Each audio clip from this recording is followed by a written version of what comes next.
this morning to talk to you about merging worlds, designing digital experiences for travel. Why this talk? I guess actually it's a little bit off-piste for me. As Fiona said in the introduction, I have a lot of experience working with cross-sector actually, manufacturing, creative, digital, education actually. So why today and why am I talking about travel? Well, there are a number of reasons for that. Firstly, it's a challenge. And actually, at the moment, as you quite rightly said, Fiona, we have gone nearly 2 years now, in fact, 2 years almost to the day, that travel was taken away from us. Aviation and rail need us right now. I can tell you that personally. I'm lucky, or maybe I should say unlucky in the last 2 years, to be married to a pilot. I've seen firsthand what the last 2 years in the pandemic, I've seen firsthand the effect it's had on the industry. And not just aviation, other sorts of transport too. Secondly, I absolutely adore and always have done, and I'm fascinated by the way that people move through space, how they react to physical space. And they are users of space, actually, when they are moving through public or public spaces or travel hubs, for example. I actually wanted to be an architect when I was growing up. I got to 16 and I said to my dad, that's it, I'm going to apply for an architecture degree. And he said, Helena, you can't apply for architecture. You just managed to get a C in your GCSE maths. Can't possibly be an architect. Every architect I've spoken to since has told me that's absolute rubbish. Do you not know we have computers to do those things for you? Yes, anyway. So I guess in a way, it's not surprising that after taking 6 years as a secondary school music teacher, yes, we can all move into UX, believe me, that I actually have found myself working I'm very lucky to be working in a role that helps us define user experiences and the way people use digital assets, such as Jeremy was talking about, physical products, and also physical space. So who am I? Helena Hill from Helena Hill Consulting. And as Fiona said there briefly, I run workshops with organisations who want to improve their user and customer experiences. I consult regularly cross-sector this was actually a service design project for a radiation monitoring company. It doesn't get more exciting than that.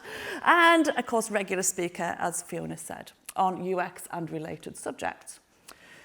So it was about 5 years ago now that I was invited to give a talk to Creative Fuse, which is an organisation in the Northeast. So those of you here from Newcastle and surrounding areas may well have heard of Creative Fuse. And they wanted me to talk about, knowing my interest in architecture, the relationship between design and architecture. And I was doing some research for the talk and I came across this quote.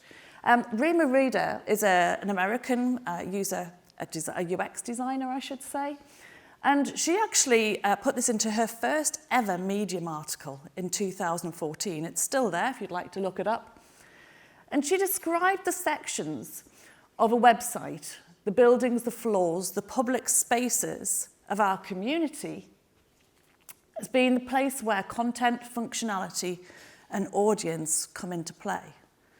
Doesn't that sound familiar?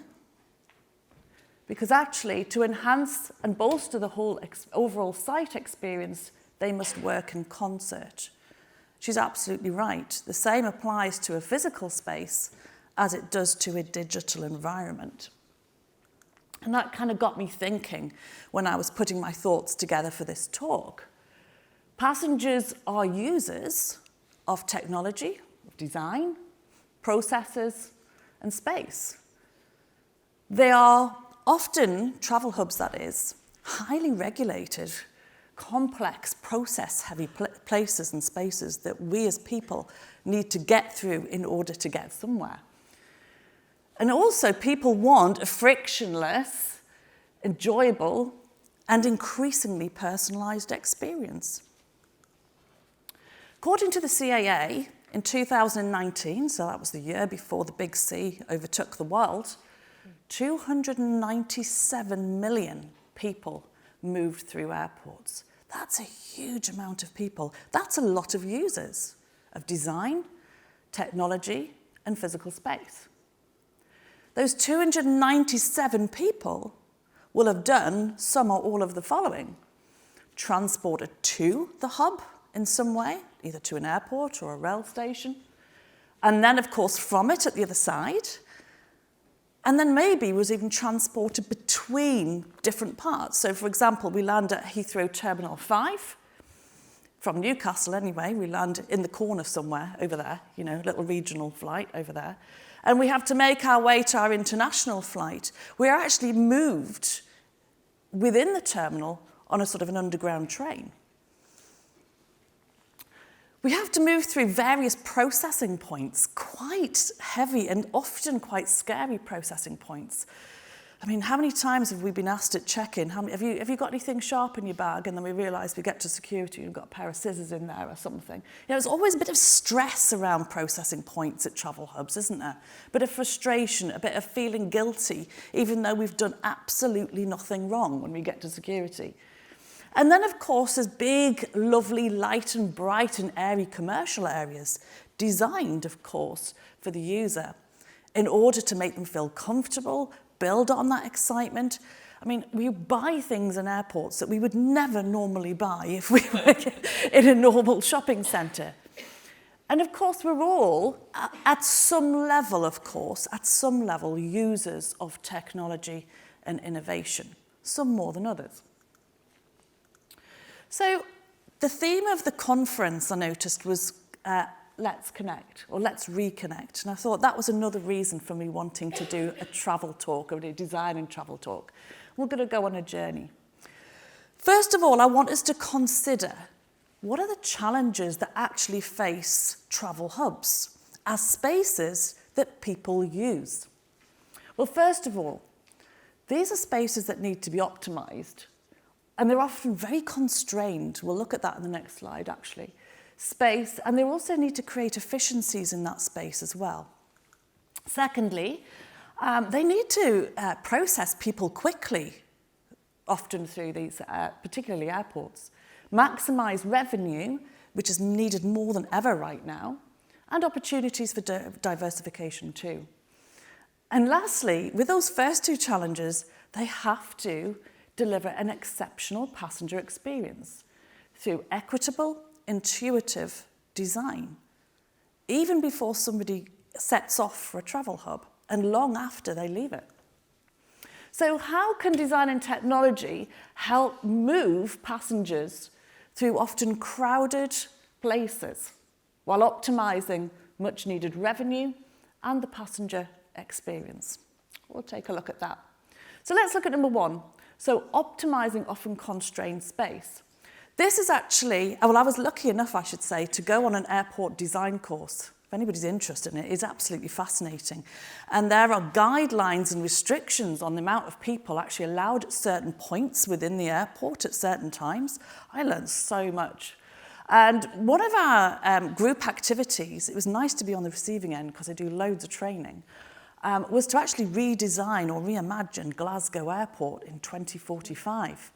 And we were given this huge, it was absolutely fascinating. We were given the master plan, we were given this massive document alongside lots of other things. And we had to think about passenger flow. And of course, passenger flow is directly linked to the passenger experience. And we had to think about passenger flow as in getting to the airport. And at the moment, I imagine there's quite a few people in the room who have travelled from Glasgow Airport, and getting there on public transport isn't exactly easy from what I understand. We had to think about the design of the terminal. Was it currently fit for purpose? Did it deliver a passenger experience which was exciting and friction-free? No, not at the minute. And we also had to then drill down even further and think about how we might redesign the processing points. So that last image there on the right-hand side shows that squeeze that passengers have to go through in order to be able to get through security. And of course, bad passenger flow, as I mentioned just now, directly affects how people feel, particularly in stressful situations. So the design of those processes and those processing points has to be absolutely as flexible and as streamlined as they can.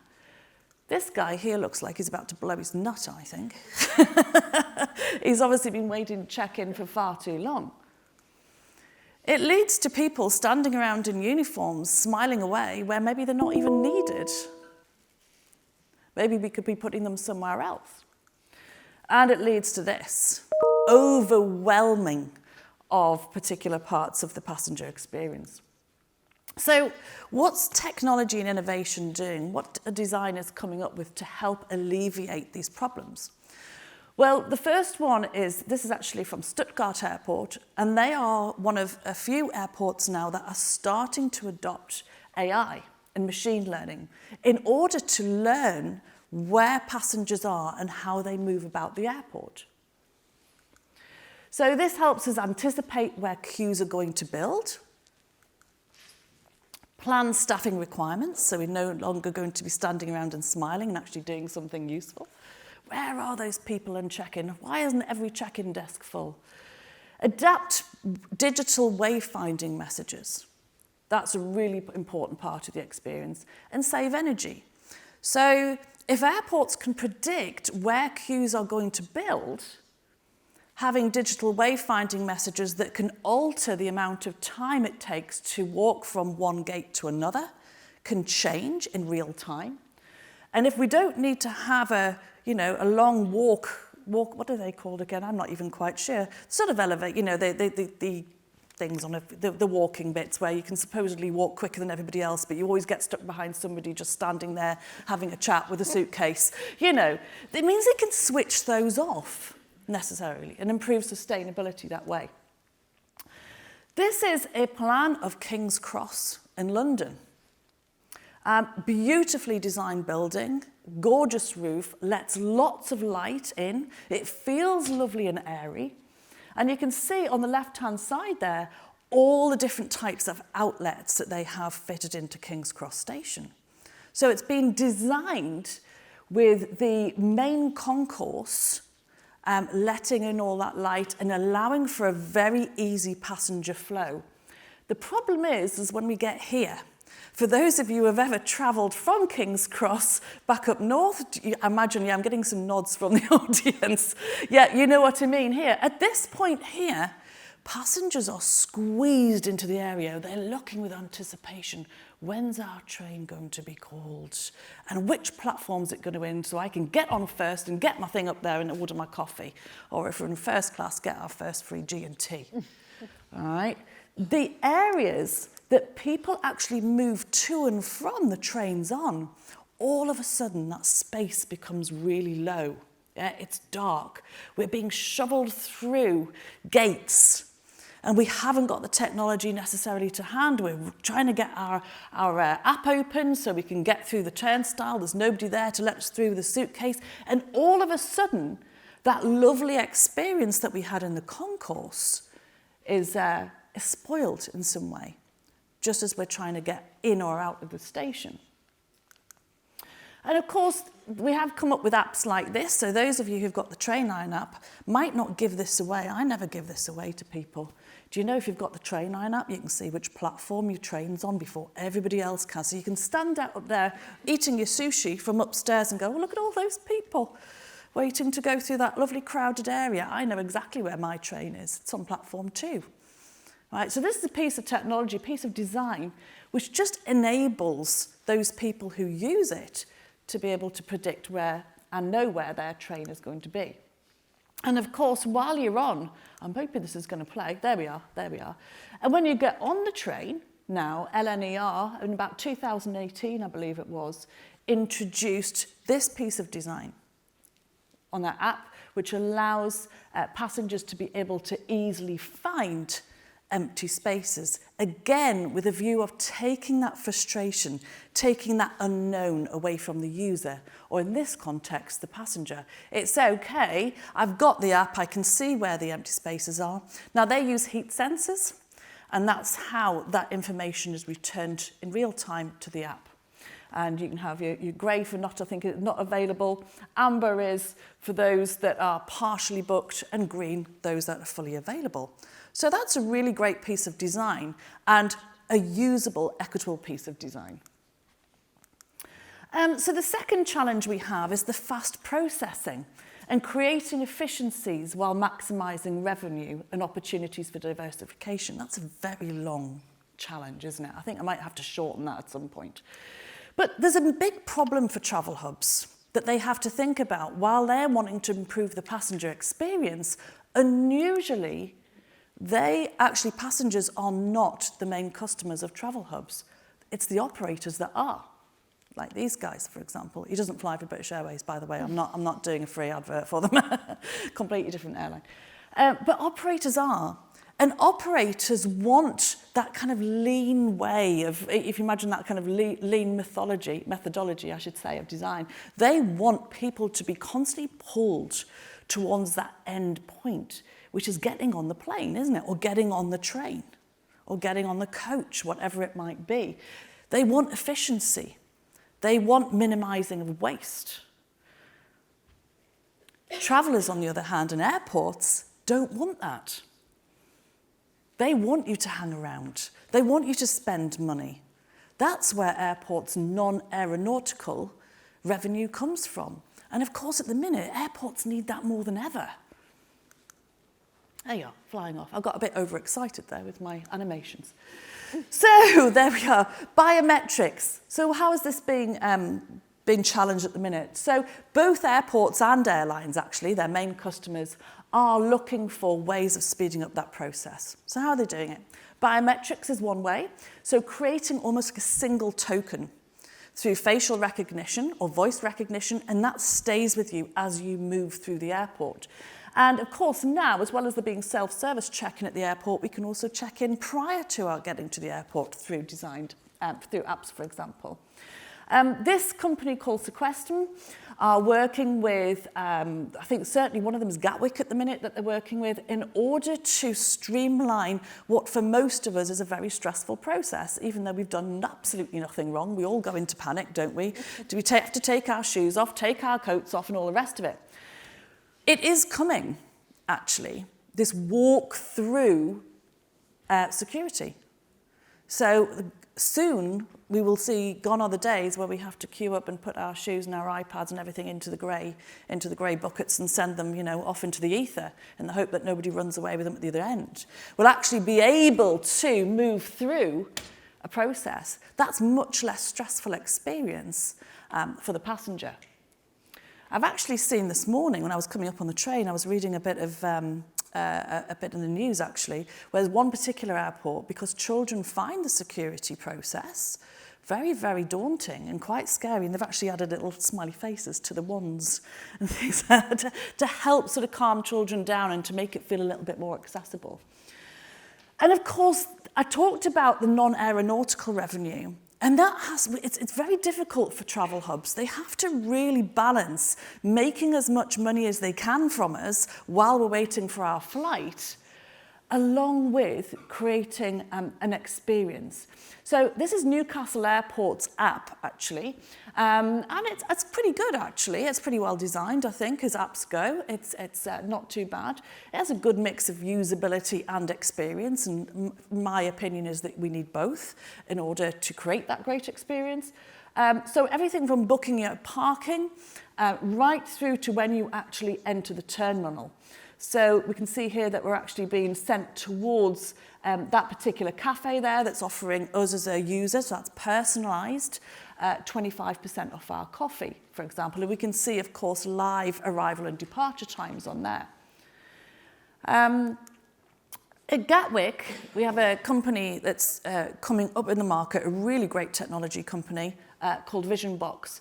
And they are really on it. And I think COVID for them was actually an accelerator, funnily enough, even though they're in the travel world.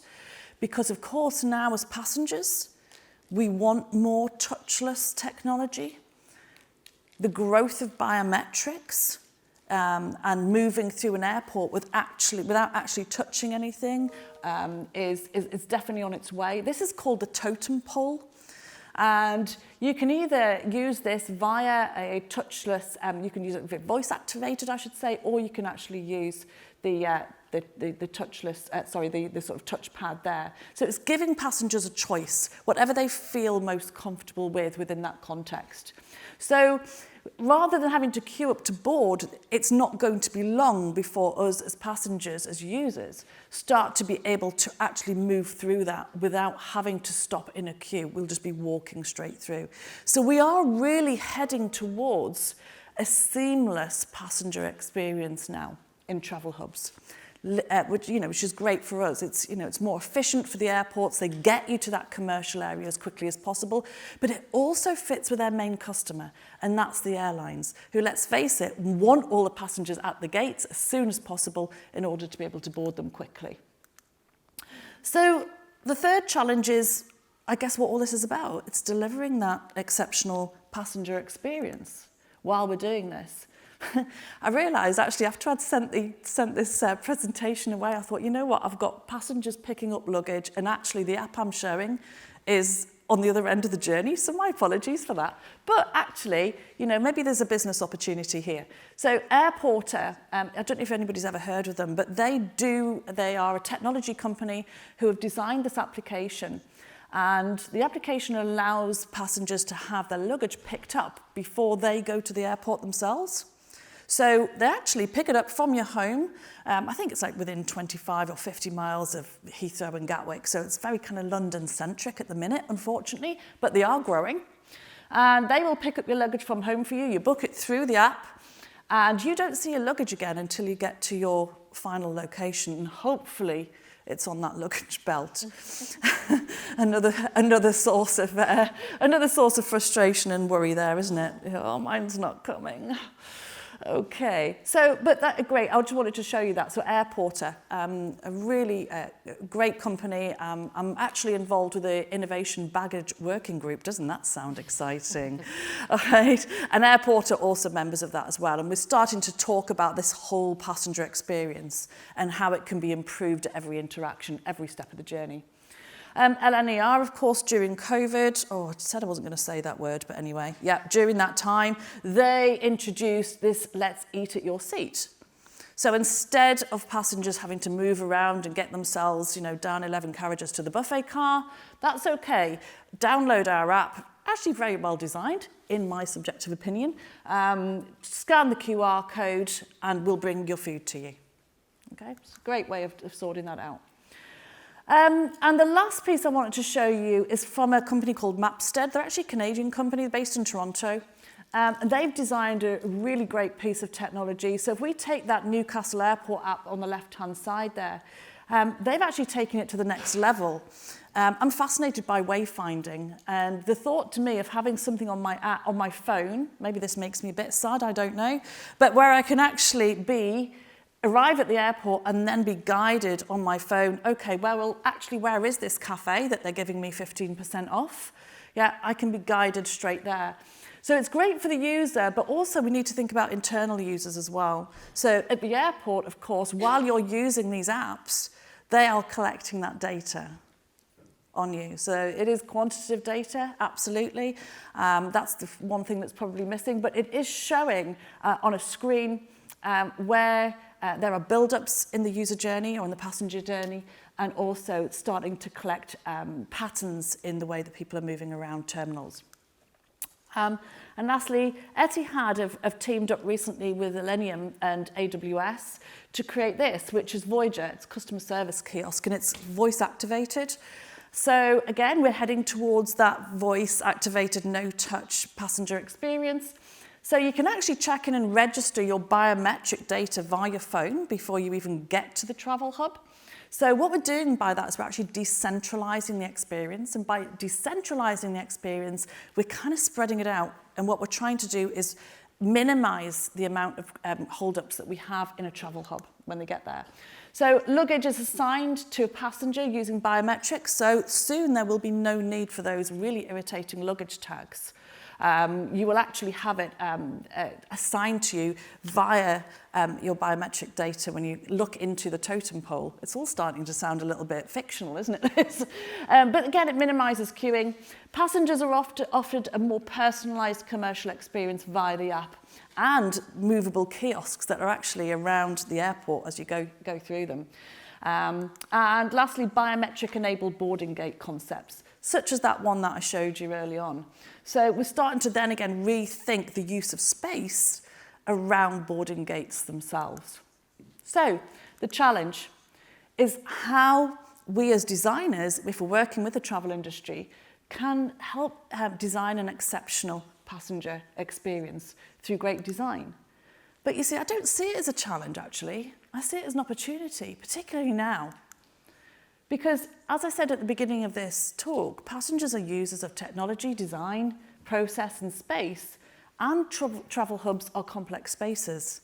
But you know, I love a challenge.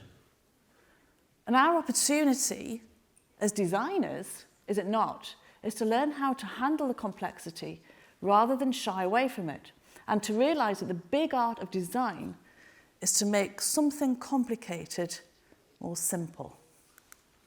So, key takeaways. It's a physical experience, travel, but it's increasingly supported by digital innovation and design.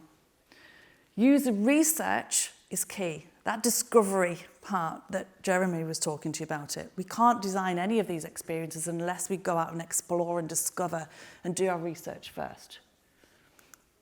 Travel hubs are constrained spaces. It costs an absolute arm and a leg to extend an airport or a rail station, and often it's impossible just because where they are geographically. And personalisation is a must. Passengers are no different from e-commerce customers. They want to be obsessed over. They want to be offered things. They want to be told what to do. They want to be given personalised offers. And I don't know what happened to the top there, but thank you very much for listening. Thank you so much.